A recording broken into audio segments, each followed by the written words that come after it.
ನಮಸ್ಕಾರ ಸ್ನೇಹಿತರೆ, ನಮ್ಮದು ಶ್ರೀ ಸಪ್ತಗಿರಿ ಮನೆ ಮದ್ದು ಚಾನಲ್ ಇದೆ.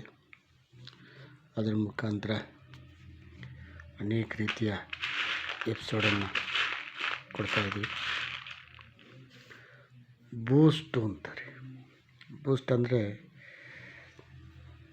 ಅನೇಕರು ಹತ್ತಿನ ಸೇವನೆ ಮಾಡಿ ಆ ಸೇವನೆ ಮಾಡಿದಾಗ ಇಂತಾಗುತ್ತೆ ಅದಾಗುತ್ತೆ ಅಂತ.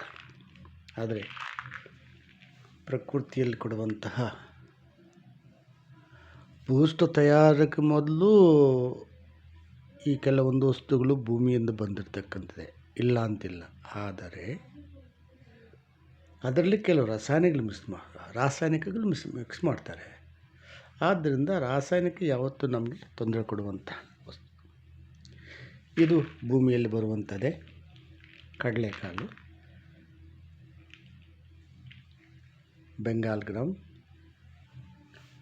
ಶನಿಗಳು ಇತ್ಯಾದಿ ಹೆಸರಿನಿಂದ ಅದನ್ನು ಕರೀತಾರೆ. ಈ ಒಂದು ಕಡಲೆಕಾಳನ್ನು ಪ್ರತಿನಿತ್ಯ ಒಂದು 50-60 ಕಾಳುಗಳನ್ನು ರಾತ್ರಿ ಹೊತ್ತು ನೀರಲ್ಲಿ ಹಾಕಿ ನೆನೆಸಿ ಬೆಳಗ್ಗೆ ಸೇವನೆ ಮಾಡೋದ್ರಿಂದ ನಮಗೆ ಎಲ್ಲ ರೀತಿಯ ಅಂಶಗಳು ಸಿಗ್ತದೆ. ಶಕ್ತಿ ಬೂಸ್ಟ್ ಅಲ್ಲದೇ ಮೂಳೆಗೆ ಒಳ್ಳೆಯದು, ಮೂಳೆ ಗಟ್ಟಿ ಆಗ್ತದೆ, ನಮಗೆ ದೇಹಕ್ಕೆ ಶಕ್ತಿ ಸಿಗ್ತದೆ. ಇಂತಹ ಮನೆಮದ್ದು ಮನೆಯಲ್ಲೇ ಇದ್ದು ಅದನ್ನು ಉಪಯೋಗಿಸ್ಕೊಂಡಿಲ್ಲ ಅಂದರೆ ನಮಗೆ ಭಾರಿ ತೊಂದರೆ ಆಗುತ್ತೆ.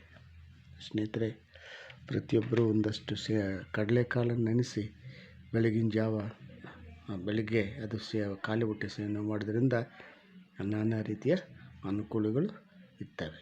ಅದನ್ನು ಬಿಟ್ಟು ರಾಸಾಯನಿಕ ಆ ಬೂಸ್ಟು ಈ ಬೂಸ್ಟು ಅದೇನೋ ಈಗ ಬಾಟ್ಲಲ್ಲಿ ಹೆಲ್ತ್ ಇದಂತೆ ಏನೇನೋ ಬಂದಿದೆ, ಹರ್ಬಲ್ ಅಂತೆ, ಇವೆಲ್ಲ ಅಷ್ಟು ಒಳ್ಳೆಯದಲ್ಲ. ಅದು ಸೈಡ್ ಎಫೆಕ್ಟನ್ನು ತೋರಿಸುತ್ತೆ. ಇದು ಯಾವುದು ಸೈಡ್ ಎಫೆಕ್ಟ್ ಇಲ್ಲ, ನ್ಯಾಚುರಲ್ಲು, ಪ್ರತಿಯೊಬ್ಬರಿಗೂ ಒಳ್ಳೆಯದಾಗುತ್ತೆ.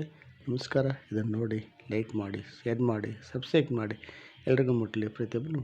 ನಮಸ್ಕಾರ ಸ್ನೇಹಿತರೆ.